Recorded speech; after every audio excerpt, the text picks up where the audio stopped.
Good morning MCL. नमस्कार दोस्तों, मैं मंगेश शेलार आपका होस्ट। आज के इस एमसीएल ट्रेनिंग सेशन में आप सभी का तहे दिल से स्वागत करता हूं और आशा करता हूं कि आप सभी स्वस्थ और मस्त होंगे। तो चलिए दोस्तों, आगे बढ़ते हैं हमारे आज के इस वेबिनार की ओर, जिसका विषय है revolution to make India great again, episode 97। लेकिन इसके पहले चंद महत्वपूर्ण बातें आज के इस वेबिनार के बारे में। दोस्तों, यह वेबिनार एक टेलीविजन प्रसारण की तरह है, जिसमें आप सभी मुझे देख और सुन सकते हैं, लेकिन मैं आपको देख नहीं सकता। आप सभी से यह नम्र निवेदन है कि कृपया अपना अपना इंटरनेट कनेक्शन चेक कर ले, अपने साथ एक पानी की बोतल, नोटपैड और पेन रखें। और एक जरूरी सूचना दोस्तों, चैट बॉक्स में जो लिंक आप लोगों के साथ शेयर की गई है, उस लिंक के ऊपर जाकर आपका फीडबैक हमारे साथ जरूर शेयर कीजिएगा। तो चलिए आगे बढ़ते हैं एमसीएल प्रोजेक्ट्स वीडियो के साथ।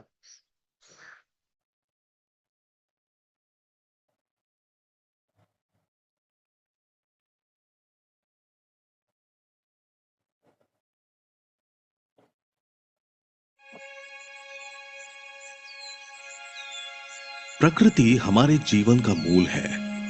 जैसे वन्य जीव, पेड़ पौधे, जल, भूमि, वायु, मानव, ये सब पर्यावरण का एक भाग है।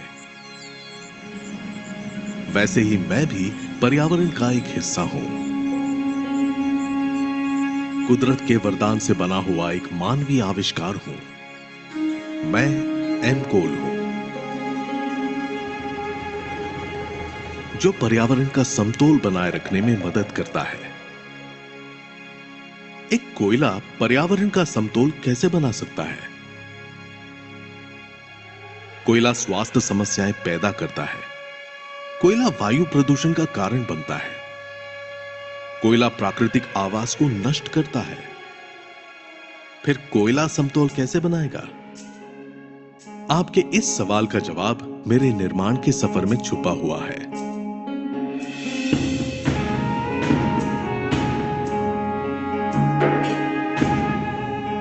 यह सफर ऊर्जा में संपूर्णता का है,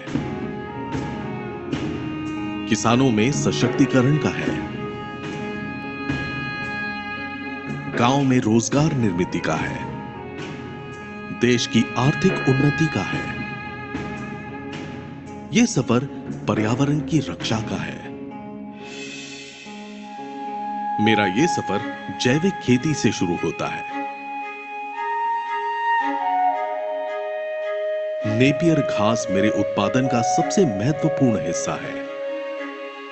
यह फसल उगाने में ज्यादा मेहनत नहीं लगती और इसकी फसल मिट्टी को सशक्त बनाती है।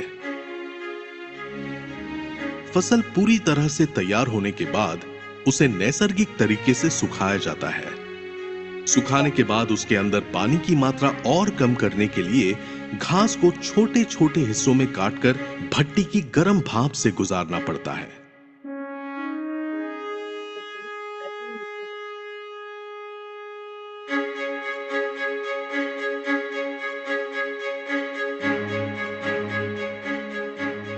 भट्टी में किसी भी तरह के ईंधन और लकड़ी का इस्तेमाल नहीं होता। उसमें मेरे ही अंश जलाए जाते हैं, जिससे कोई प्रदूषण नहीं होता। नेपियर घास भट्टी में अच्छी तरह से सूखने के बाद आखिरी पड़ाव में मुझे वो रूप मिलता है जो मुझे प्रकृति की रक्षा करने की क्षमता देता है।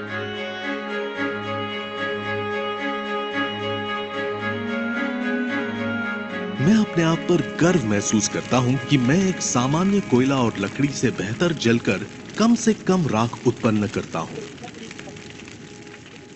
जिससे मैं पर्यावरण को प्रदूषण और मानव शरीर को हानिकारक बीमारियों से दूर रखता हूं। हाल ही में आईपीसीसी ने मानवता के लिए कोड रेड की घोषणा की है और इस चेतावनी को नजरअंदाज करना हमारी भूल होगी। प्रकृति की सुरक्षा और संरक्षण का साथ देना हमारी जिम्मेदारी है और इसी के लिए मेरा जन्म हुआ है। चलिए अपने आने वाली पीढ़ी के लिए कुछ बेहतर करते हैं। एम कोल का इस्तेमाल करके उन्नति की ओर एक कदम बढ़ाते हैं।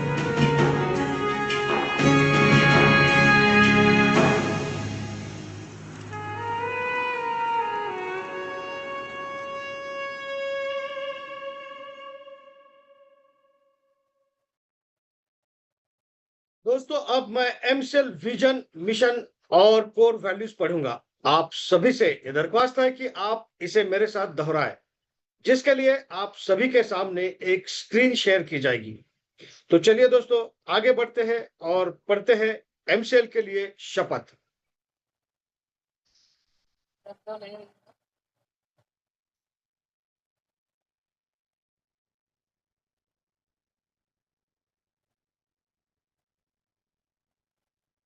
मैं Mangesh Shelar Mira Clean Fuels Limited का सदस्य हूं और अपने पूरे होश हवास में हमारे संगठन के मिशन और विजन को हासिल करने में इसे सफलता दिलाने की शपथ लेता हूं। मैं एमसीएल के प्रत्येक सदस्य के साथ अपने परिवार के सदस्य की तरह व्यवहार करूंगा और एमसीएल में कभी भी किसी भी सदस्य के साथ उसकी जाति, धर्म, नस्ल, लिंग, संप्रदाय, बोली, शैली, मत और सामाजिक, आर्थिक तथा सांस्कृतिक अक्षमता के आधार पर भेदभाव नहीं करूंगा। मैं संगठन के मिशन को हासिल करने के लिए कड़ी मेहनत करूंगा और अपने संगठन को समृद्ध बनाऊंगा। मैं वादा करता हूं कि संगठन की संस्कृति की रक्षा करने के लिए सभी कर्तव्यों एवं जिम्मेदारियों को पूरी अखंडता, योग्यता और समर्पण के साथ पूरा करूंगा। मैं हमेशा एमसीएल के प्रमुख मूल्यों, नीति संहिता और आचार संहिता का पालन करूंगा। एमसीएल के प्रमुख मूल्यों, नीति संहिता और आचार संहिता के खिलाफ किसी भी तरह के गलत आचरण के लिए हर कार्रवाई के लिए तैयार रहूंगा। मैं न्यायोचित आदेशों का ईमानदारी के साथ पालन करने और काम में किसी भी तरह की चुनौती का सामना करने के लिए तैयार रहने का वादा करता हूं। एमसीएल विजन 2030 तक भारत को ईंधन के क्षेत्र में आत्मनिर्भर बनाना। लक्ष्य, एमसीएल एक ऐसी मूल्य श्रृंखला विकसित करने के लिए प्रतिबद्ध है जो ऊर्जा, पर्यावरण और आम लोगों को सशक्त बनाने के लिए समर्पित है। बुनियादी मूल्य, नवाचार, कुछ नया करना है तो पुराने तौर तरीकों से काम करना बंद करें। पर्यावरणवाद, अगर पर्यावरणवाद के हित में सोचना कोई सिद्धांत है तो इससे बेहतर सिद्धांत दूसरा नहीं हो सकता। देशभक्ति, यह केवल भावना की बात नहीं बल्कि अपने देशवासियों की सेवा करने की योग्यता की बात है। नैतिक आचार संहिता, निष्ठा, हम अपने व्यवसाय में निष्पक्ष, ईमानदार, पारदर्शी रहेंगे और हम केवल सही काम करेंगे, भले ही कोई भी आसपास न हो। जिम्मेदारी, हमें जो काम सौंपा गया है उसके लिए हम 100% उत्तरदायी होंगे। साथ ही हम अपने ग्राहक, कर्मचारी, सदस्य, पूर्तिकार और समुदाय सहित सभी हितधारकों के प्रति उत्तरदायी होंगे। अनुराग, हम हर कार्य को मन लगाकर पूरे ध्यान के साथ करेंगे ताकि हमारे उत्पादन, हमारे नवीनीकरण, हमारे परिचालन और व्यवसाय के काम में सबसे ऊंचा मानदंड और गुणवत्ता का पालन हो सके। आदर, अपने सभी हितधारकों के प्रति हम हमेशा विनम्र और भरोसेमंद बने रहेंगे ताकि अपने हर चरण में अपनी प्रगति कर सके। मानवता, हम अपने व्यवहार से यह दिखलाएंगे कि हमारा एक ही धर्म है, मानवता की सेवा। आचार संहिता, हमारे एमसीएल के मिशन को हासिल करने के लिए एमसीएल से जुड़े हर व्यक्ति को आजीवन इस आचार संहिता का पालन और प्रचार करना चाहिए। गोपनीयता अनुरक्षण, एमसीएल आपको बहुमूल्य जानकारी सिखाती है और बांटती है। उस गोपनीय जानकारियों को अपने परिवार के सदस्यों और करीबी दोस्तों सहित किसी भी व्यक्ति को नहीं बताना चाहिए। आपको जो डिजाइन, ड्राइंग और दस्तावेज बताए और दिए गए हैं उन्हें किसी भी व्यक्ति के साथ बांटने के लिए ईमेल न करें और ना ही इसकी फोटोकॉपी तैयार करें। जितनी जल्दी हो सके घमंड करना छोड़ दे। हमेशा शांत, विनम्र और सभ्य बने रहे। आलोचना, बुराई और परिवाद करना बंद कर दे। एमसीएल समुदाय में किसी भी व्यक्ति के बारे में बुरी बात न करें। एमसीएल के हितधारकों के बीच हर तरह के आर्थिक व्यवहार को लेकर हमेशा पारदर्शी बने रहे। याद रखें कि हमेशा धनराशि आपके द्वारा किए गए कष्ट की प्रतिफल होगी। किसी भी प्रकार के प्रतिस्पर्धी कारोबार, एमएलएम, धर्म या राजनीति को बढ़ावा देने वाली बातों की हमारे समुदाय में बिल्कुल भी अनुमति नहीं है। समय निष्ठा सफलता की कुंजी है। एमसीएल समुदाय द्वारा बुलाई गई हर बैठक के लिए सभी को समय पर उपस्थित रहना चाहिए। ज्येष्ठ और वरिष्ठ जनों के लिए आज्ञाकारी रहे। समुदाय के साथी सदस्यों, कनिष्ठों और महिलाओं की सुरक्षा करें। आपके साथ हर व्यक्ति को सुरक्षित महसूस होना चाहिए। वास्तविक और निष्ठावान प्रशंसा करें। हमेशा अपने आसपास के लोगों को उनके सकारात्मक गुणों की अन्वेषणा के माध्यम से प्रेरित करें और उन गुणों के बारे में सार्वजनिक रूप से प्रचार करें। समुदाय के साथी सदस्यों पर नजर रखें। यदि आपको कोई सदस्य नियमों का उल्लंघन करता हुआ नजर आता है तो कृपया इसे लिखित रूप से प्रशासन की जानकारी में लाने से न हिचकिचाएं। उल्लंघन करने वालों को सख्ती से दंडित, निलंबित, निष्कासित किया जाएगा। तो चलिए दोस्तों आगे बढ़ते हैं हमारे आज के थॉट ऑफ द डे, यानी कि आज के हमारे सुविचार के साथ। और दोस्तों आज का हमारा सुविचार है, ऊंचाइयों पर वह पहुंचते हैं जो परिवर्तन की सोच रखते हैं। तो चलिए दोस्तों, ऐसी ही सोच रखने वाले एक व्यक्तिमत्व को आमंत्रित करते हैं हमारे इस प्रोग्राम को आगे बढ़ाने के लिए। So let's welcome on the dais executive director of MCL, miss Prachi Dhole. Thank you Mangesh sir. नमस्कार। एमसीएल परिवार में एक बार फिर से मैं आप सबका स्वागत करती हूँ और चलिए हम बढ़ते हैं आज के वेबिनार सेशन की ओर। आज की जो कहानी है वो कहानी है lady Tarzan of Jharkhand Jamuna Tudu ji की। तो हम चलिए अभी समझते हैं कि इनको लेडी टार्जन ऑफ झारखंड ये क्यों बुलाया जाता है। वैसे तो हमें पता है कि टार्जन यानी जो ऐसे व्यक्तिमत्व की जो जंगल में रहते हैं और जंगल की सुरक्षा करते हैं, लेकिन इन्होंने ऐसा क्या किया कि जिनके वजह से इनको लेडी टार्जन हम बुला सकते हैं। तो चलिए इनकी कहानी समझते हैं। तो इनकी ये जो स्पेसिफिकली पहले शादी से पहले ये उड़ीसा में रहती थी और उड़ीसा में रहने के बाद में शादी के बाद में ये झारखंड में आई। झारखंड में आने के बाद में जो मजदूरी करके ये अपना और अपने परिवार का पेट जो है वो पालती थी। लेकिन जो मजदूरी थी वो ये थी कि उनको जंगल में जाना पड़ता था और वहां से पेड़ काट के जो भी पैसे मिलते थे उनसे वो गुजारा करती थी। लेकिन उनको वो मजदूरी नहीं, वो मजबूरी लगती थी। वो मजबूरी इसके लिए उन्होंने एक बार अपनी जो सहचारिणी महिला है जिनके साथ में वो काम करती थी उनको ये बोला कि मुझे बहुत बुरा लगता है कि मैं इन पेड़ों को काटती हूँ। बिकॉज बचपन से मेरे जो मैका है वहां पे मैंने देखा है कि मेरे बाबा ने मुझे सिखाया है कि पेड़ लगाना चाहिए। मैंने भी मेरे जिंदगी में बहुत पेड़ लगाए और वो पेड़ पेड़ ही हमारी जिंदगी है। अगर हम इस जिंदगी को ही काटेंगे तो हमारी जिंदगी आगे कैसे बढ़ेगी। मैं इन पेड़ों को नहीं काट सकती। उन्होंने अपने जो वहां की महिला है उनको बोला कि मैं अभी पेड़ इसके आगे नहीं काटूंगी और ना ही किसको काटने दूंगी। उसके बाद में उन्होंने जो जंग है वो अपनी जंग शुरू कर दी। गांव गांव में जाके वो महिलाओं को ये समझाती थी कि अगर हम पेड़ काटेंगे, पेड़ जंगल हमें उतना देते हैं जितने हमें जरूरत है। जैसे कि चूल्हे के लिए और कोई जरूरत के लिए पत्ते से हम और कुछ काम कर सकते हैं। लेकिन कोई जो माफिया लोग हैं उनको हम अपने जो जंगल है उनको नहीं काटने देंगे। पहले तो वो गांव गांव में जाके उनके साथ में सिर्फ 5 महिलाएं इनिशियली तैयार थी इसके लिए। धीरे धीरे उन्होंने अपने गांव छोड़ के और कई गांव ऐसी ग्राम पंचायत में जाके 5 से 50, 50 से 500 और आज उनके साथ में 10,000 महिलाएं खड़ी है जो कि उनका काम एक ही है कि इन पेड़ों इन जंगलों को नहीं काटने देना। वो उनका काम ये है कि वो सुबह घर से निकलती है, एक अपना पानी का बोतल लेती है, उसके साथ में उनके हाथ में रहता है एक धनुष। बिकॉज जब वो काम ये करने के लिए जाती है तो बहुत सारे अपोजिट लोग या माफिया उनके गुंडे उनके ऊपर आ सकते हैं और उनके हाथ में रहती है लाठी, ताकि वो अपने पेड़ों के साथ में खुद की भी सुरक्षा कर सके। ये करते वक्त ऐसा हुआ कि आज 10 साल यानी 1998 में उनकी शादी हुई और वो झारखंड में आई। उसके बाद में 10 साल में उन्होंने 125 एकड़ से भी ज्यादा पेड़ कटने से बचाए हैं। ये करते वक्त बहुत कठिनाइयों का उनको सामना करना पड़ेगा। रात को 1:30 बजे उनके घर में गुंडे आते हैं और उनको धमकाते हैं कि इसके बाद में अगर आपने ये काम किया तो हम आपके फैमिली में से किसी को भी जिंदा नहीं छोड़ेंगे।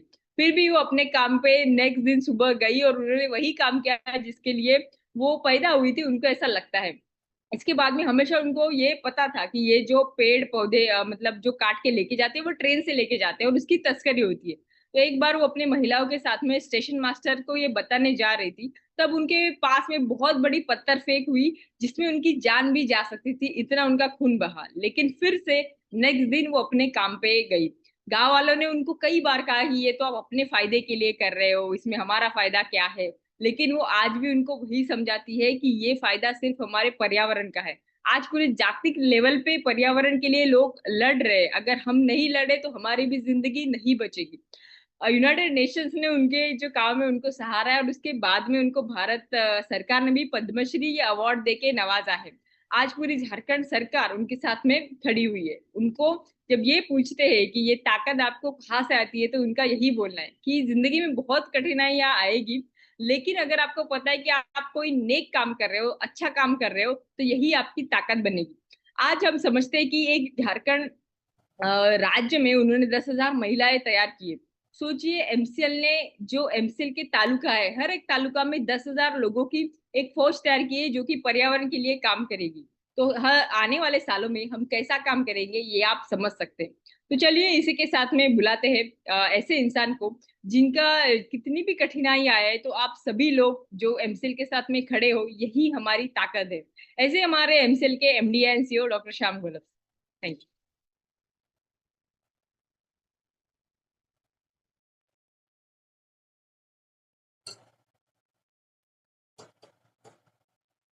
Thank you madam. दोस्तों नमस्कार, मैं डॉक्टर श्याम गोलप फिर से एक बार आपका इस ट्रेनिंग सेशन में स्वागत करता हूं। मैं आशा करता हूं कि आप सभी लोग स्वस्थ हैं और आप अपने साथ अपने परिवार का, यानी घर का परिवार और एमसीएल परिवार दोनों का ख्याल रख रहे हैं। मैं ये भी उम्मीद करता हूं कि आप सभी लोग 1 घंटा बहुत अच्छी एक्सरसाइज कर रहे हो, अपने हार्ट अपने लंग को मजबूत कर रहे हो और अपने इम्यूनिटी को बढ़ा रहे हो। तो चलिए शुरुआत करते हैं आज के इस सेशन के साथ। दोस्तों हमने एक नए पर्व की शुरुआत की है और इस नए पर्व में हमें अपने आप को एक बिजनेस परिवार के रूप में स्थापित करना है। मिराकल इन्फ्लुएंस लिमिटेड एक बिजनेस ऑर्गेनाइजेशन है जो सस्टेनेबिलिटी सेक्टर में काम करती है, जो सस्टेनेबल ईंधन, सस्टेनेबल फूड और सस्टेनेबल चीजें बनाती है और बेचती है। इनकी अपनी खुद की मैन्युफैक्चरिंग यूनिट्स है और इनका अपना खुद का मार्केटिंग नेटवर्क है। सन 2025-26 में उनका ये रिपोर्ट कार्ड है। सन 2025-26 में उन्होंने इतना टर्नओवर किया है और इतना इनका प्रॉफिट है। तो अच्छे रिपोर्ट कार्ड के साथ, अच्छे अंकों के साथ हमें अपने आप को इस साल एक बिजनेस ऑर्गेनाइजेशन करके स्थापित करना है। और दोस्तों इसलिए हम कौन से बिजनेस करेंगे इसका रोड मैप भी हमने तैयार करके रखा है। हमें इस साल 25 एमसीएनजी प्रोजेक्ट, 200 एमकॉल प्रोजेक्ट और हमारे हर एक सदस्य के लेवल पे, हर एमवीपी, हर एमएसएस और हर एमपीओ के लेवल पे बिजनेस का निर्माण करना है। और दोस्तों ये सब हमें इस साल यानी मार्च एंड 2026 तक करना है और ये करने के लिए फंडिंग की पूरी व्यवस्था हमने की है। दोस्तों फंडिंग का दूसरा ट्रांच अभी हमें प्राप्त हुआ है। अभी ये फंडिंग ऐसे ही ट्रांच अनुसार या किस्त अनुसार चलती रहेगी। ये इस फंडिंग की ट्रांच अभी धीरे धीरे बढ़ती जाएगी और ये ट्रांच हमेशा, ये फंडिंग जिसके लिए आई है, बेसिकली हमने जो बिजनेस रोडमैप तैयार किया है उसको पूरा करने के लिए ये फंडिंग का रोडमैप हमने किया है। ये फंडिंग का व्यवस्था या फंडिंग का इंतजाम हमने किया है और हर किस्त के बाद, हर ट्रांच के बाद इसका सही यूटिलाइजेशन करके उसकी यूटिलाइजेशन रिपोर्ट देने के बाद अगली किस्त या अगला ट्रांच आएगा। दोस्तों ये फंडिंग एक लॉन्ग टर्म डेट है जिसको हम सबको मेहनत करके चुकाना है। ये उस बैंक के तरह है जो बैंक आपको कर्जा देता है और जिसके लिए कर्जा दिया है उसको फिर उस स्टेज पे वो सही आप कर रहे हैं कि नहीं उसको वेरीफाई करके अगली किस्त आपको देता है। तो उसी तरह अभी ये फंड ऐसी ही चलती रहेगी। ये फंडिंग का जो आकार है, उसकी जो साइज है वो बढ़ती रहेगी और यही लक्ष्य है कि इस साल ये पूरे बिजनेस रोडमैप पूरा करना इस फंडिंग के साथ। दोस्तों अभी जो फंडिंग हमें प्राप्त हुई है उसके साथ जो बिजनेस करने हैं वो है 18 बायोकोल प्रोजेक्ट, 18 हमारे एमकोल के यूनिट्स और ऐसे लोकेशन पे करने हैं कि जहां आज हम बहुत बहुत ऐसी परिस्थिति में है कि बहुत जल्दी, बहुत कम समय में इसको पूरा कर सकते हैं। ऐसे लोकेशन के जहां प्लांट एंड मशीनरी पहुंची हुई है, ऐसे लोकेशन की जहां हमारी टीम बहुत अच्छी है, किसान रेडी है। और दोस्तों इस सभी लिस्ट में और एक नाम जुड़ गया है और वो है पंढरपुर का, तहसील पंढरपुर, जिला सोलापुर, महाराष्ट्र से। यह भी एक ऐसा लोकेशन है कि जहां हमारी प्लांट एंड मशीनरी पूरी तरह से पहुंच गई है और बहुत कम समय में हम इस प्रोजेक्ट को भी पूरा कर सकते हैं। और दोस्तों इनके जो प्रमोटर है, मेन प्रमोटर, वो है कंडूभेरी सर। ये पूर्व कृषि अधिकारी थी। इन्होंने अपने जगह में 200 एकड़ में सुपर नेपियर की एक नर्सरी तैयार की है और इसमें कंटिन्यूस रिसर्च डेवलपमेंट करके वो इस पोजीशन पे आज आए हैं कि प्रति हेक्टर 1850 टन प्रति साल आउटपुट इतना उन्होंने अचीव किया है। हम पूरे बिजनेस कैलकुलेशन के लिए, मैनेजमेंट इकोनॉमिक्स के लिए जो फिगर पकड़ते हैं वो 500 टन प्रति हेक्टर प्रति साल है और इन्होंने 3 गुना से भी ज्यादा यानी 1850 टन इतना आउटपुट किया है। और ये वो नहीं क्लेम कर रहे, इसका प्रॉपर सर्टिफिकेट उन्हें गवर्नमेंट से मिला है। तो दोस्तों इनके जगह पे भी हम बहुत जल्दी ये प्रोजेक्ट को शुरू करने जा रहे हैं। अब ये सभी जो 18 प्रोजेक्ट्स है ये सभी अलग अलग स्टेज के ऊपर है, सबकी अलग अलग रिक्वायरमेंट है। तो हर एक प्रोजेक्ट की एक्चुअली क्या रिक्वायरमेंट है, कितने दिनों में वो प्रोजेक्ट हो सकता है, क्या क्या करना चाहिए, क्या नहीं करना चाहिए, कौन सी लायबिलिटी, तो हर एक प्रोजेक्ट के बारे में वो प्रॉपर एक्शन प्लान तैयार होगा और फिर उस प्रोजेक्ट को हम एग्जीक्यूट करेंगे। ऑलरेडी उस एक्शन प्लान को बनाने के लिए हमने कम्युनिकेशन की शुरुआत की है और जल्द से जल्द हर एक प्रोजेक्ट का एक्शन प्लान पूरा करके हमें हर प्रोजेक्ट को पूरा करना है। और ये 18 प्रोजेक्ट के साथ भी एमसीएल एक ब्रांड करके एमकोल में, बायोकोल में एस्टेब्लिश होने वाला है। दोस्तों, जिस तरह से हमने बिजनेस का रोड मैप बनाया है उसी तरह से हमारी एक लिस्ट है, वो है लायबिलिटीज के, जिसमें रिफंड है, रीपेमेंट है, ये सब कुछ चीजें है। और हर ट्रांच के साथ एक छोटा पोर्शन हम इस रिफंड के लिए भी देंगे, रीपेमेंट के लिए भी देंगे। लेकिन इस बार जो ट्रांच हमें प्राप्त हुआ है और उससे हम जो रिपेमेंट करने वाले हैं, वो साइज देख के ही आपको पता चलेगा कि कितने अच्छी स्केल में हमने बिजनेस के लिए इस फंडिंग की व्यवस्था की है। और अगली हमारी जो किस्त होगी, वो अगली किस्त हमारी 10 जुलाई के पहले होगी। वो इतनी अच्छी किस्त होगी कि इसके बाद ही जो रिफंड, रीपेमेंट और लायबिलिटीज का इशू है, ये हमेशा हमेशा के लिए अपने परिवार से मिट जाएगा, एलिमिनेट हो जाएगा।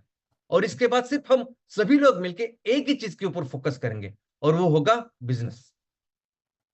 दोस्तों, ये जो बिजनेस हमें करने हैं, ये जो बिजनेस का रोड मैप हमने बनाया है दोस्तों, ये एक विजन के लिए और मिशन के लिए हम कर रहे हैं। हमारा मिशन है कि हम दुनिया को फिर से सस्टेनेबिलिटी की राह पर लेके चले। हमारा विजन है कि इस पूरे प्रोसेस में हम अपने देश को फिर से दुनिया का सबसे महान देश बनाए, ऐसा देश जो पूरी दुनिया में नंबर 1 अर्थव्यवस्था हो, ऐसा देश जो दुनिया को सही दिशा में जाने के लिए दुनिया का नेतृत्व करे। आज जो अर्थव्यवस्था पूरी दुनिया की बनी हुई है, वो अर्थव्यवस्था है तेल की अर्थव्यवस्था। वो अर्थव्यवस्था है तेल आधारित अर्थव्यवस्था, ऑयल बेस्ड इकोनॉमी। आज पूरी दुनिया में मनुष्य को जो भी चाहिए वो तेल से प्राप्त कर रहे हैं, वो बहुत गलत है। ये इतना गलत है कि जिसकी वजह से आज इतने बड़े संकट में हम लोग हैं। तो हमारा मिशन है कि हम इस गलत चीज को रोक के इसको सही दिशा में लेके जाएं। जो तेल आधारित अर्थव्यवस्था है उसको बंद करके हम कृषि आधारित अर्थव्यवस्था करें। दोस्तों, सही जो सस्टेनेबल तरीका है, सस्टेनेबल पाथ है, जिसके ऊपर दुनिया चलनी चाहिए और जिसकी वजह से फिर हम आगे के हजारों लाखों साल अच्छी तरह से इस दुनिया का ख्याल रख सकते हैं, हम अपने खुद का ख्याल रख सकते हैं, वो एक ही तरीका है और वो है कृषि आधारित अर्थव्यवस्था। यानी हमें जो भी चाहिए वो हमें प्राप्त करना होगा कृषि से। और कृषि और इस प्रकृति के पास इतना कुछ है, हमें कोई चिंता करने की जरूरत नहीं। और दोस्तों, ये करने के लिए जो प्राकृतिक रिसोर्सेस होने चाहिए, पूरी दुनिया में सबसे ज्यादा प्राकृतिक रिसोर्सेस अगर इस दुनिया में, इस पृथ्वी के ऊपर किसी देश में है तो वो है भारत। भारत जितनी भूमि, जैसी मिट्टी, भारत जैसा पानी पूरी दुनिया में कहीं नहीं। लेकिन उसी के साथ महत्वपूर्ण है ह्यूमन रिसोर्स। आज हमारे देश में जैसे लोग हैं, उनके जैसे स्किल है, सिर्फ खेती करने की स्किल तो है ही, लेकिन हैंडीक्राफ्ट जो स्किल है वो दुनिया में कहीं नहीं। लेकिन इसके भी आगे है हमारा ज्ञान। दोस्तों, आयुर्वेदा एक ऐसी सोल्यूशन है, आयुर्वेदा एक ऐसी चीज है कि जो कई सारे प्रॉब्लम जो आने वाले दिनों में ये ऑयल इकोनॉमी को बंद करके कृषि आधारित इकोनॉमी में हम जाएंगे, तो एक्चुअली आयुर्वेदा हमें गाइड करेगा कि कौन से सोल्यूशन और किस तरह हमें करने चाहिए। और इसलिए मैं कहता हूं कि आने वाले दिनों में भारत पूरी दुनिया को सही दिशा में जाने के लिए उनका नेतृत्व करने वाला है। और यही कारण है कि हमने एक proper definite business road map बनाया है। अभी इस साल ये नया पर्व जो है, नया फेज जो है, उसके बेसिकली 2 ऑब्जेक्टिव्स है। एक ऑब्जेक्टिव है कि सबसे पहले तो बिजनेस करके दुनिया के सामने रखना कि देखिए ये चीज की जा सकती। ये कृषि आधारित इकोनॉमी के तहत जो भी हमें चाहिए वो सभी प्रोडक्ट्स इस तरह से तैयार किए जा सकते हैं, उस प्रॉपरली तैयार करके उनको बेचा जा सकता है और उसके साथ साथ ये पेट्रोकेमिकली फॉसिल इसको रिप्लेस किया जा सकता है। ये एक ऑब्जेक्टिव है। दूसरा ऑब्जेक्टिव यह है कि इस सभी बिजनेसेस को हमें इस तरीके से इस साल करना है कि आने वाले फेज में हम 5 गुना 10 गुना अपने आप को विकास करें, अपने इस ऑर्गेनाइजेशन की ग्रोथ और डेवलपमेंट करें। ये 2 ऑब्जेक्टिव के साथ हमें इस साल ये काम करना है। दोस्तों, अभी तक एमसीएल ने जो भी बिजनेसेस किए, एमसीएल ने अभी तक 14 एमकोल के प्रोजेक्ट लगाए, जिसमें 7 ब्रिकेट और 7 पिलेट के थे।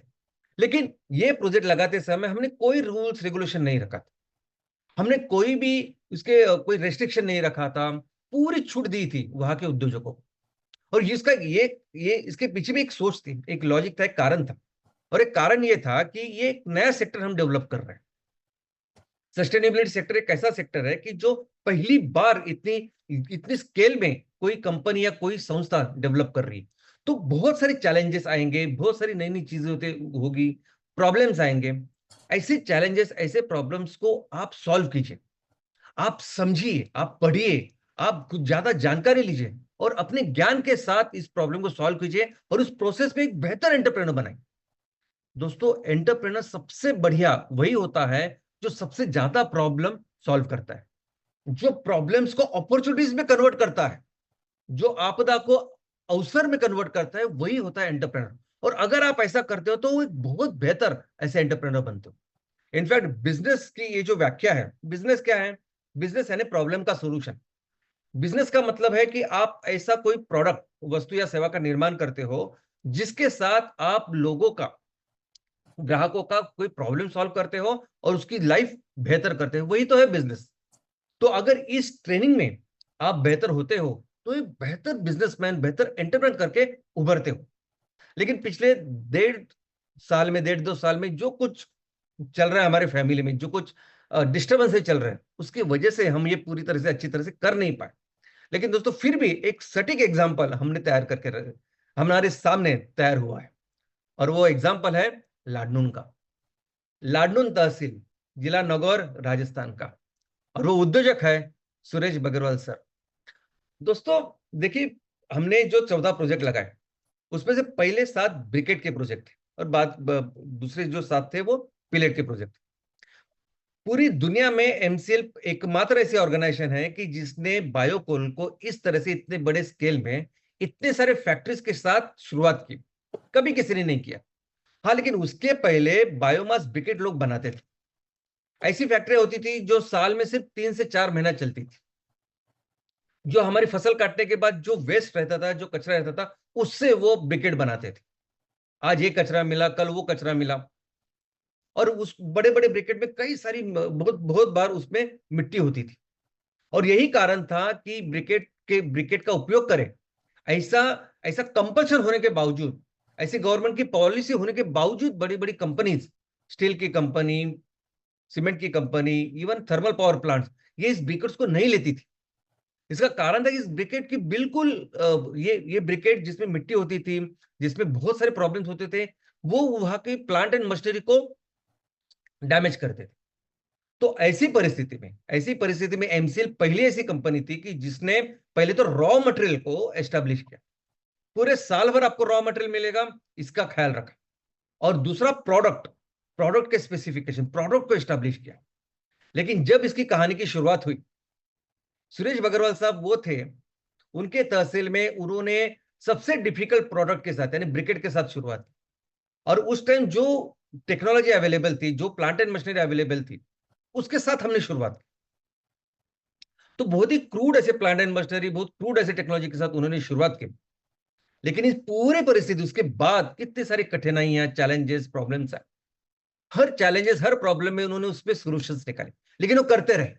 आज अगर हम ट्रैक रिकॉर्ड देखेंगे, जिस रिपोर्ट कार्ड की मैं हमेशा बात करता हूं, वो रिपोर्ट कार्ड देखेंगे तो सबसे अच्छा रिपोर्ट कार्ड इन सर का है।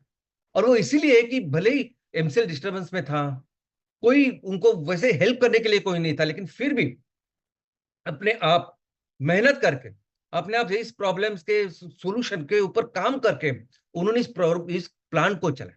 और देखिए, उन्होंने अपने लेवल पे पहले प्लेट्स वगैरह लाई थी, लेकिन आज सबसे बेहतर मशीन आज उनके पास। इस पूरे प्रोसेस में वो कभी रुके नहीं, लेकिन इस प्रोसेस में उनकी जो ट्रेनिंग हुई, इस प्रोसेस में जो जो उभर के आए हैं एज ए एंटरप्रेनर, मैं आपको बताना चाहूंगा कि वो आज इस लेवल पे, इस तरह वो एंटरप्रेनर बन चुके हैं कि आने वाले दिनों में सबसे अच्छा बिजनेस करने वाले में सबसे बेस्ट एंटरप्रेनर में से वो एक होंगे। उनका जो तहसील है लाडनून, वो ऐसी जगह पे है कि जहां आजू बाजू कोई ज्यादा इंडस्ट्रियल यूनिट्स नहीं है, फैक्ट्रीज नहीं है। उनको ये प्रोडक्ट बेचने के लिए भी 100 किलोमीटर से आगे जाना पड़ता है। ऐसी डिफिकल्ट पोजीशन में भी आज उनकी ऐसी परिस्थिति है कि आज उनके पास करोड़ों की डिमांड है। आज उनके पास इतने डिमांड है कि आने वाले दिनों में उनकी जगह पे हम क्लस्टर की सोच रहे हैं। यानी एक ही जगह पे 5, 6, 7 यूनिट कर सकते हैं, इतना उनके पास डिमांड है। और सिर्फ इतना ही नहीं, वो डिमांड इस ऐसी रेट पे है कि हम जो इकोनॉमिक्स के लिए जिसका उपयोग कर दे कि हमें इतने रेट में हमें इस एमकॉल को बेचना है, उससे कई अच्छा, बहुत बेहतर ऐसा रेट पे। यानी अपने आप को अगर आप उसके ऊपर फोकस करते तो किस तरह से उभर के आते हो, ऐसे इंटरप्रेनर, ऐसा उसने उन्होंने साबित किया है। और दोस्तों कल उन्होंने अपने इस प्लांट को फुल कैपेसिटी पे चलाया। तो आपने कितने सारे प्लांट देखे होंगे, 2.5 टन पर आवर कैसे निकलता है वो आप देखिए।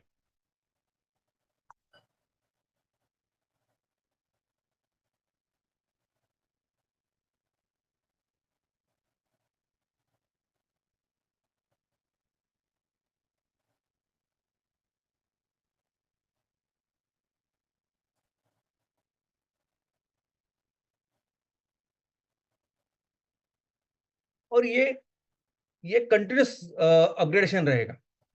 अभी तक के अभी ने आपने जितने भी एमकॉल के प्लांट देखे हुए होंगे उसमें से सर्वोत्तम ये प्लांट, ये मशीनरी है। लेकिन आने वाले दिनों में और बेहतर हम काम करें, आने वाले दिनों में और बेहतर मशीनरीज रहेंगे, टेक्नोलॉजी रहेगी, ऑटोमेशन रहेगा, हम हमारे सभी जगह पे रहेगा। क्योंकि ये जो प्रोडक्ट हम बना रहे हैं ना, इसकी पूरी दुनिया में इतनी जरूरत है, बहुत बढ़िया काम हम सब करेंगे। और दोस्तों पिछले 1.5-2 साल में मैंने देखा, इस पूरे प्रोसेस में मैंने देखा कि कितने अच्छे लोग, कितने अच्छे एंटरप्रेनर हमारे फैमिली में हैं। यानी जैसा मैंने आज एग्जांपल दिया है बगैरवाल सर का, ऐसे कई सारे एग्जांपल मैंने देखे, कई सारे ऐसे एंटरप्रेनर देखे कि हम बहुत बहुत अच्छी ग्रेट ऐसे ऑर्गेनाइजेशन, और हम जब अभी बिजनेस की शुरुआत करेंगे ना दोस्तों, बहुत बहुत अलग लेवल पे चले जाएंगे। इनफैक्ट मैं तो समझता हूं कि जिस तरह से अभी हमने सोचा है, जिस तरह के बिजनेस का रोड मैप के बारे में हमने सोचा और जिस तरह के लोग हमारे पास है, इनफैक्ट हर एक, जैसे मैडम ने आज एक काम किया, कई नंबर हमारे परिवार में है। और इन सबसे मिलकर जब हम बिजनेस करेंगे ना दोस्तों, कोई हमें रोकेगा तो सब सवाल ही नहीं, लेकिन जो जो स्पीड से हम काम करेंगे ना, कोई हमारा मुकाबला भी नहीं कर सकता, ऐसे लेवल से हम बिजनेस करने वाले हैं दोस्तों। लेकिन अभी तक जो बिजनेस किया वो इतने सारे दिनों में किया, लेकिन आने वाले दिनों में जो बिजनेस करना है वो proper definite definite time bound manner में करना है, प्रॉपर टाइम बाउंड मैनर में with proper SOPs, rules regulation के साथ करना है। क्योंकि अभी इस साल के लिए हमने जो बिजनेस रोडमैप तैयार किया है उसके लिए सिर्फ 9 महीने बाकी है। 31 मार्च 2026 तक अगर हमें करना है तो सिर्फ 9 महीने में हमें ये सभी प्रोजेक्ट्स लगाने हैं। वो हुई एक बात। दूसरी इंपॉर्टेंट बात यह है कि हर प्रोजेक्ट जो हम करेंगे के लेवल पे करेंगे, एमएसएस के लेवल पे बहुत सारे प्रोजेक्ट्स हम लोग करेंगे। हर एक प्रोजेक्ट को हम एक स्टार्टअप की स्टोरी जैसी बनती है उस तरह से ट्रीट करने वाले हैं। अभी स्टार्टअप कैसे होता है, स्टार्टअप शुरू होता है एक के साथ, और उस प्रूफ ऑफ कर देता है, देखो लैब में देखता है कि देखो ये हो सकता है, प्रोटोटाइप होता है कि जब हम देखता है। लेकिन पायलट प्रोजेक्ट का मतलब है कि एक्चुअल बिजनेस साइकिल एस्टेब्लिश करना। पायलट प्रोजेक्ट का मतलब है वो जो उन्होंने सोचा है वो एक्चुअली करके दिखाना है सक्सेसफुल। और एक बार ये पायलट प्रोजेक्ट सक्सेसफुल होता है तो उसके बाद फिर फास्ट ग्रोथ इनकी होती है। स्टार्टअप की ग्रोथ पहले स्लो हो सकती है, लेकिन पायलट के बाद बहुत फास्ट होती है, बहुत फास्ट करके वो आईपीओ तक जाते हैं और उसके बाद बड़ी कंपनी बन जाती है। तो हमें सेम काम हर एक प्रोजेक्ट के साथ करना है। हर एक प्रोजेक्ट जो हर एक लेवल पे हम करने वाले, जो सोच के रखा है हमने दोस्तों, तो हमारे जो सस्टेनेबिलिटी सेक्टर है और इसमें 3 अलग अलग चीजों में हम लोग काम करने वाले हैं, जैसे फ्यूल, फूड और थिंग्स जो हम लोग इस्तेमाल कर रहे हैं। इस पे हर एक प्रोडक्ट की कई सारी पॉसिबिलिटीज है, कई सारी चीजें हम बनाने वाले हैं, बेचने वाले हैं, कई सारे पेट्रोकेमिकल की चीजों को रिप्लेस करने वाले हैं। हर एक प्रोडक्ट के साथ, हर एक बिजनेस के साथ, हो सकता है कि एक बिजनेस वो ग्राम पंचायत के लेवल पे हो सकता है एक बिजनेस 15,000 जहां सदस्य बने हुए हैं ऐसे एमपीओ के साथ हो। हर एक बिजनेस को हमें उस स्टार्टअप की स्टोरी के जैसे करना है, उसका एक पायलट करना है, इस तरीके से पायलट करना है कि उससे ज्यादा फास्ट हम ग्रो कर पाए नेक्स्ट फेज पे। और दोस्तों उसका एक अच्छा एग्जांपल हमने ऑलरेडी करके रखा। जिस तरह से अभी आपने एमकॉल देखा, वैसे ही बहुत बढ़िया ऐसा सक्सेसफुल बिजनेस मॉडल एमसीएल ने जो डेवलप किया है वो एम कैफे। दोस्तों नवंबर 2023 में 2023 में हमने इसकी शुरुआत की, तब से लेके ये एम कैफे प्रोजेक्ट चल रहा है। बॉम्बे गोवा हाईवे पे ये प्रोजेक्ट है। ये प्रोजेक्ट यानी एक 100% ऑर्गेनिक रेस्टोरेंट है। इस रेस्टोरेंट में अगर आप देखोगे तो जो 100% सर्टिफाइड ऑर्गेनिक चीजें होती है वही हम खरीदते हैं और उसी चीजें बनाते हैं। इस रेस्टोरेंट के जब अंदर जाएंगे आप, तो कोई आपको अनसस्टेनेबल या पेट्रोकेमिकल चीज नहीं दिखेगी। आपको पानी की बोतल वहां नहीं मिलेगी, कोई बोतल चीजें नहीं आपको मिलेगी, कोई पैकेज्ड फूड आपको नहीं मिलेगा। आप जिस टेबल पे जाएंगे वो सब कुछ सस्टेनेबल लकड़ी का रहेगा। टेबल क्लॉथ 100% कॉटन के हैं, सभी जगह पेड़ वगैरह पौधे हैं। इतना सुंदर, इतना अच्छा प्रोजेक्ट बन चुका है कि इस हाईवे पे अभी कितने सारे सेलिब्रिटीज ने इसको विजिट की है, और जिन्होंने इसको विजिट की है उसके लिए, उनके लिए एक फीडबैक बुक हमने रखा है। इतने सुंदर फीडबैक है, लोग इसको इतना पसंद कर रहे हैं, लेकिन वो चाहते कैसे हो। और दोस्तों अभी ये एम कैफे प्रोजेक्ट इस तरह से प्रॉपर सक्सेसफुल पायलट प्रोजेक्ट बन चुका है कि इसको अभी हम पूरी तरह से सक्षम है, रेडी है उसको रेप्लिकेट करने में, उसको बढ़ाने के लिए। और इस पूरे दिनों में हमने बहुत कुछ सीखा भी कि क्या करना चाहिए, क्या नहीं करना चाहिए। और अभी अभी ये जानते हैं कि हाईवे तो है ही, लेकिन कई सारे शहरों में जहां जहां ज्यादा क्राउडेड ऐसे लोग हैं, बहुत सारे लोग हैं, वहां लोगों को जरूरत है ऐसे रेस्टोरेंट। तो इसका इतना स्कोप है, इस तरह से लोगों ने इसको फीडबैक दिया है, ऐसे ग्राहक खुश है। तो इस प्रोजेक्ट को बहुत जल्दी अभी हम एक्सपांड करने वाले हैं। अभी मैकडोनल्ड की शुरुआत भी एक प्रोजेक्ट के साथ हुई थी, और अभी आज की तारीख में मैकडोनल्ड कहाँ लगा है इसके लिए 500 पेजेस की गाइडलाइन की बुक है। तो वैसे ही हम एम कैफे प्रोजेक्ट को अभी बढ़ाएंगे। और दोस्तों ये जो 18 एमकोल प्रोजेक्ट हम कर रहे हैं, हर एक प्रोजेक्ट बेसिकली ऐसा पायलट प्रोजेक्ट करके ही हमको करना है। देखो अपने तहसील में हम शुरुआत कर रहे हैं सिर्फ एक एमकोल प्रोजेक्ट के साथ, लेकिन अपने तहसील में जो उसकी पोटेंशियल है वो कितनी है, तो हर ग्राम पंचायत में हमें एमकोल का प्रोजेक्ट करना है। तो अगर 60 ग्राम पंचायत है तो 60 एमकोल के प्रोजेक्ट करने शुरुआत कर रहे हैं हम एक प्रोजेक्ट के साथ। तो और हर तहसील की अपनी अपनी एक डेमोग्राफी है, अपनी अपनी एग्रोक्लाइमेटिक कंडीशंस है, नेपियर ग्रास कैसे उगाएंगे, उसकी कटिंग, ट्रांसपोर्टेशन जो कुछ रहेगा, तो उस एक प्रोजेक्ट के साथ हम उसको एस्टैब्लिश कर सके, ताकि अगले साल हो सकता है हम डायरेक्ट 5 प्रोजेक्ट के ऊपर काम करें, 10 प्रोजेक्ट के ऊपर काम करें। तो ये 18 प्रोजेक्ट जो हम कर रहे हैं वो बेसिकली पायलट प्रोजेक्ट है, और उसी तरीके से करने हैं ताकि हम नेक्स्ट फेज में बहुत फास्ट इसको डेवलप कर सके। और दोस्तों सिर्फ इतना ही नहीं है, हर एक प्रोजेक्ट हमें ऐसे करना है। हर एक प्रोजेक्ट सिर्फ एक ग्राम पंचायत लेवल पे अगर कोई हमारा एमपीपी उनके नेतृत्व में अगर कोई बिजनेस कर रहे हैं, वो भी ऐसा हो कि उस बिजनेस को देख के इस तरह से बिजनेस करे कि वो 5 गुना 10 गुना बढ़ सकता है, वो भी ऐसा करना है। और एमपीओ के लेवल भी अगर हम कुछ बिजनेस कर रहे हैं तो वो भी ऐसा करे कि उसको इस तरह से एस्टेब्लिश करे कि आने वाले दिनों में उसको 5 गुना 10 गुना हम बढ़ा सके, जैसे कोई स्टार्टअप बढ़ती है। तो हर सेक्टर में, हर प्रोडक्ट के लिए, हर जगह पे हम ऐसा कर सकते हैं और ऐसा करने वाले हैं। और दोस्तों कई सेक्टर्स हैं, जब हम अच्छी तरह से इसकी पढ़ाई करेंगे तो समझ में आता है, तो कई सेक्टर है कि जहां भारत का इतना पोटेंशियल कि दुनिया में किसी के पास में। उसमें से 2 सेक्टर तो है, टेक्सटाइल और डेयरी। यानी ये 2 ऐसे बिजनेसेस है कि जो हर तहसील में, हर डिस्ट्रिक्ट में, हर राज्य में किए जा सकते हैं। ये 2 ऐसे सेक्टर है कि इसमें से 5E के जो हमारे ऑब्जेक्टिव्स है बहुत अच्छी तरह से पूरे हो सकते हैं। यानी इसमें इतनी एम्प्लॉयमेंट जनरेशन है, इसमें महिलाओं का सक्षमीकरण है, किसानों का सक्षमीकरण है, वहां की जो लोकल इकोनॉमी, आर्थिक और सामाजिक परिस्थिति हम बेहतर कर सकते हैं, सभी चीजें अचीव कर सकते हैं इन दोनों में। टेक्सटाइल में जो वैरायटीज इंडिया के पास है, हैंडीक्राफ्ट से लेके जो दुनिया में किसी के पास नहीं, और जहां कॉटन है वहां कॉटन है, जहां जूट है, और कई सारे ऑप्शंस हैं जो भारत के पास है। टेक्सटाइल एक बहुत बड़ी इंडस्ट्री हम डेवलप कर सकते हैं। और उसी के साथ है डेयरी भी अलग अलग, चाहे वो प्लेन एरिया हो या वो पहाड़ी इलाका हो, हर जगह कर सकते हैं, ऐसा वो बिजनेस है। तो हर लेवल पे जब जब हम ये बिजनेस करेंगे तो अभी हम ऐसे ही यही दिमाग में रख के करना चाहिए कि हमें इस बिजनेस को 5 गुना 10 गुना बढ़ाना है। और दोस्तों ये करने के लिए 2 इंपॉर्टेंट चीजों के ऊपर हमें काम करना होगा, फोकस करना होगा, और इस साल उसको एस्टैब्लिश करना होगा। सबसे पहले तो क्या करना है, तो सबसे पहले बिजनेस साइकिल को एस्टैब्लिश करना। जो भी बिजनेस हम कर रहे हैं उस बिजनेस में हम वो प्रॉपर एंड टू एंड उस बिजनेस साइकिल को एस्टैब्लिश करना।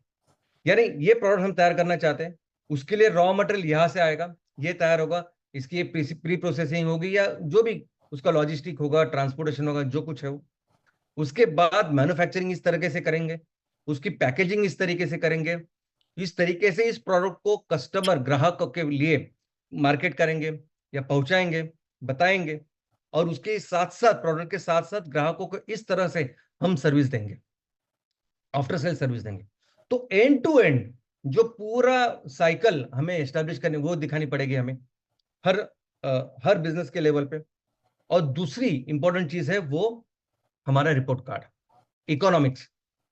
दोस्तों, इकोनॉमिक्स का ही रिपोर्ट कार्ड है। साल में आप कितनी पढ़ाई करते हैं, क्या करते हैं, वो कोई नहीं देखता।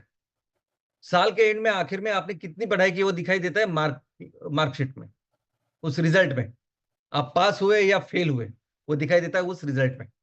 तो हर बिजनेस की जो मार्कशीट है, हर बिजनेस का जो रिपोर्ट कार्ड है, वो है उसका इकोनॉमिक्स। इनफैक्ट ये जो फाइनेंस सेक्टर है ना, फाइनेंस और फाइनेंशियल इकोनॉमिक का सेक्टर, इसमें तो आपके बिजनेस की शुरुआत ही होती है इस रिपोर्ट के साथ, इस इकोनॉमिक्स के साथ। और आजकल कई सारे ऐसे बिजनेस हाउस है जिनके साथ हम आने वाले दिनों में काम करेंगे, वो शुरुआत करेंगे इस रिपोर्ट कार्ड के साथ, इकोनॉमिक्स के साथ। तो हर बिजनेस के साथ वो रिपोर्ट कार्ड हमें एस्टैब्लिश करना है। इसका मतलब क्या है? तो इसका मतलब इकोनॉमिक्स एस्टैब्लिश करना है। इसका मतलब ये जो बिजनेस हमने किया है उसके लिए हमने इतना पैसा लगाया, ये हमारी इन्वेस्टमेंट थी। आज की तारीख में ये रॉ मटेरियल है जिसको हम इतने रुपए से खरीदते हैं, वो कटिंग, ट्रांसपोर्टेशन या लॉजिस्टिक जो कुछ है, मैन्युफैक्चरिंग के लेवल पे हमें इतने लोग, हम लोग उनको सैलरी देते हैं, इतनी इलेक्ट्रिसिटी हमें लगती है, बाकी खर्चा इतना है। और ये करने के बाद फिर उसकी पैकेजिंग, लॉजिस्टिक, ट्रांसपोर्टेशन जो कुछ है वो करके ग्राहकों को तो हम पहुंचाते हैं, मार्केटिंग का इतना है। अल्टीमेटली वो उस चीज को इस रुपए में हम बेचते हैं। तो और उस सभी खर्चा जाके हमें इतना ग्रॉस प्रॉफिट होता है। जो profit before tax, depreciation, interest होता है उसे एबिटा कहते हैं। और पूरा गवर्नमेंट का टैक्सेशन, इंटरेस्ट, ईएमआई सब वो सब निकाल के जो होता है नेट प्रॉफिट। तो आपने ये बिजनेस करके कितने पैसे जनरेट किए, कितना प्रॉफिट जनरेट किया, और ये जो पास या फेल जो होता है वो इस रिपोर्ट कार्ड के साथ होता है। तो हमें जो भी बिजनेस करना है इस साल, एक अच्छी रिपोर्ट कार्ड के साथ करना है कि हमने इतने पैसे लगाए, इतना पैसा अच्छा प्रॉफिट हो रहा है, और ये सब चीजें। और दोस्तों, जब हम इतने सारे बिजनेस हमें करने हैं, हमारा इतना बड़ा परिवार बन चुका है, हर एक लेवल पे इस तरह से अच्छा रिपोर्ट कार्ड तैयार करके as a company, as a organisation, as a family, हमें एक बहुत बड़ा, बहुत अच्छा ऐसा रिपोर्ट कार्ड इस साल तैयार करना है। ऐसा रिपोर्ट कार्ड तैयार करना है कि आने वाले दिनों में, आने वाले फेज में हम 5 से 10 गुना प्रगति कर सकें। और दोस्तों, बात सिर्फ फाइनेंस की नहीं है, फाइनेंस तो, लेकिन कई सारे स्टेक होल्डर हमसे जुड़ेंगे जब हम एक काम करेंगे। जब हम 200 एमकोल प्रोजेक्ट लगाएंगे, उस 200 एमकोल के प्रोजेक्ट के बाद हो सकता है कई सारे इंडस्ट्री के साथ हम टाई अप करें। स्टील इंडस्ट्री है, टाटा स्टील है, जिंदाल स्टील है, उनके साथ हम टाई अप करें और उनको जितनी भी एनर्जी की रिक्वायरमेंट है वो सब हमारे प्रोजेक्ट्स उसको सप्लाई करें। ऐसा होने वाला है। और जब आप इस तरह का प्रोडक्ट तैयार कर रहे हो जिसकी डिमांड इतनी सारी है और कस्टमर ऑलरेडी आपसे टाइड अप है, तो फंडिंग तो बहुत सेकेंडरी हो जाती। तो ऐसे लेवल पे हमें अपने आप को, अपने परिवार को वहां पहुंचाना है। और दोस्तों, ये तो हमारे परिवार की बात है, लेकिन अपने देश का जो पोटेंशियल है ये बहुत बहुत ज्यादा है। और ये जो सेक्टर ऐसा नहीं कि इसमें सिर्फ हम काम करेंगे। आने वाले दिनों में सस्टेनेबिलिटी सेक्टर में बहुत सारे लोग आने वाले, हजारों की तादाद में आएंगे, क्योंकि हर नए सेक्टर में ऐसे होता है, हर नए बिजनेस में ऐसे होता है। कोई भी बिजनेस लीजिए आप, मोबाइल का लीजिए, ये ऑनलाइन का लीजिए, कोई भी बिजनेस में हजारों कंपनी आती है और कोशिश करती है काम करने की। लेकिन जो कंपनी जो किसी विजन, मिशन के साथ चलती है, किसी प्रॉपर डेफिनेट सोच के साथ चलती है, विचारों के साथ चलती है, वही कंपनी बहुत बड़ा काम करती है। तो 4-5 साल के बाद ये सब गर्दी निकल जाती है और फिर सिर्फ वो लोग रहते हैं जो सीरियस बिजनेस करते हैं। और दोस्तों, मैं आपको एक विश्वास दिलाना चाहता हूं कि इस सस्टेनेबिलिटी बिजनेस में सबसे बड़ा काम, सबसे अच्छा काम आने वाले दिनों में एमसीएल करेगा। लेकिन मिलकर जो भी कंपनी इसमें काम कर रही, हमारे देश में हम सभी मिलकर अपने देश का पोटेंशियल वहां तक लेके जाएंगे। और हमारा पोटेंशियल क्या है दोस्तों? हमारा पोटेंशियल है कि हम सबसे ज्यादा सस्टेनेबल ईंधन बनाएंगे और दुनिया को देंगे। सबसे ज्यादा जो सस्टेनेबल चीजें हैं हर सेक्टर में वो तैयार करेंगे और दुनिया को देंगे, दुनिया का मार्गदर्शन करेंगे। और इस पूरे प्रोसेस में हम अपने देश को फिर से दुनिया की सबसे बड़ी अर्थव्यवस्था, नंबर 1 की इकोनॉमी बनाएंगे। और फिर से अपने देश को उस स्थान पे लेके जाएंगे जहां हमारा देश इस दुनिया का नेतृत्व करेगा। जय हिंद, जय एमसीएल। एमसीएल एज ऑर्गेनाइजेशन अपने सारे एमएसएस और एमबी के प्रति कटिबद्ध है। हम अपने जो प्रोजेक्ट्स हैं उनको वर्ल्ड स्टैंडर्ड कैसे करेंगे उसकी प्रोसेस हम लोग कंटिन्यूसली कर रहे हैं। जो भी हमारे आज रिसोर्सेस हैं उनको कैसे बेस्ट यूटिलाइज करके एक एक प्रोजेक्ट को एक वैश्विक स्तर पर कैसे ले जाएंगे उसका एग्जाम्पल लाडनून ने सेट किया है। एक लाडनून को मल्टीप्लाई करना ये हमारे लिए आसान है जब तक हम साथ हैं और साथ में चल के बिजनेस मॉडल खड़ा करने की कोशिश कर रहे हैं। आने वाले समय में बहुत चैलेंजेस आएंगे इस इंडस्ट्री में, क्योंकि इस इंडस्ट्री को एमसीएल के माध्यम से बढ़ने के लिए जो भी अंतर्विरोध होगा, जो भी विरोध होगा, उससे आगे जाकर हमें सिर्फ व्यावसायिक मॉडल पर ध्यान देकर कैसे साथ में आगे रह के बढ़ना है, यही हमें सोचना है। तो साथ में रहिए और हम साथ में रहकर ही आगे बढ़ेंगे। यही हमारा मिशन है, यही हमारा विजन है, क्योंकि अल्टीमेटली ये जो फैमिली बनी है एमसीएल, वो जिस विजन मिशन से बनी है, वो विजन मिशन का कमिटमेंट एमसीएल अपनी आखिरी सांस तक जारी रखेगा और आगे बढ़ेगा। बस यही हमारा दृढ़ विश्वास है और दृढ़ निश्चय है। इसके लिए हम सबको अपने प्रोजेक्ट के लिए सबको ऑल द बेस्ट, और इसी विश्वास के साथ जय हिंद, जय एमसीएल।